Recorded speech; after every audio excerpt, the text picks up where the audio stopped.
Hello. Tonight's story is Slinky, Malinky, Catflaps. The house was asleep. It was silent and still, with flickering shadows on ceiling and sill. Slinky Malinky was cosy and snug, curled in a ball on the raggedy rug. He opened an eye. He inspected his toes and washed his tail to the tip of his nose. He wiped around up each ear with a delicate paw and stretched as he silently slipped through the door. Whiskers all twitching and eyes shining bright, he squeezed through his cat flap and into the night. He prowled around the garden and smelled every smell, from the rambling rose to the snail in its shell, and then, with a curious questioning call, he sprang to the top of the tumble-down wall. He called. Out of a bush at the end of the wall came two creeping shadows, one big and one small. Slipping and slithering, scrambling down, were Grey Wacky Jones and Butterball Brown. Next to the hole by the tunnel house door, furtively lurking, were two shadows more. Up through the leaves of the five-finger tree climbed Pimpernel Pew and Mushroom McGee.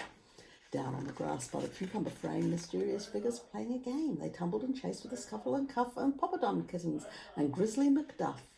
From nooks and from crannies, from mischief and game, from every corner and crevice they came. They sat in the moonlight's silvery glow, hobnobbing happily, 10 in a row.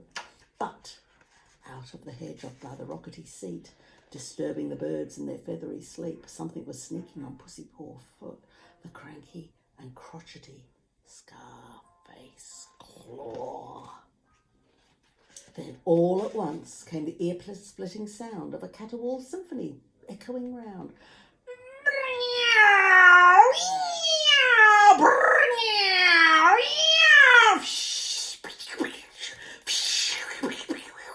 Wow, yow!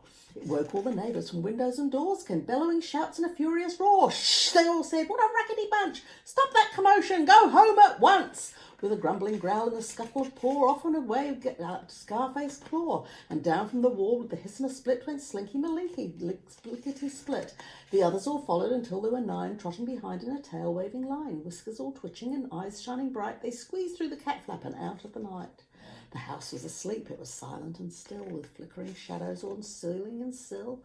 Slinky Malinky was cosy and snug, with all of his friends on the raggedy rug. They sat in the firelight's welcoming glow, hobnobbing happily, 10 in a row. Well, that would be a surprise to come down and find 10 cats in your house. Hey. Night, night. God bless.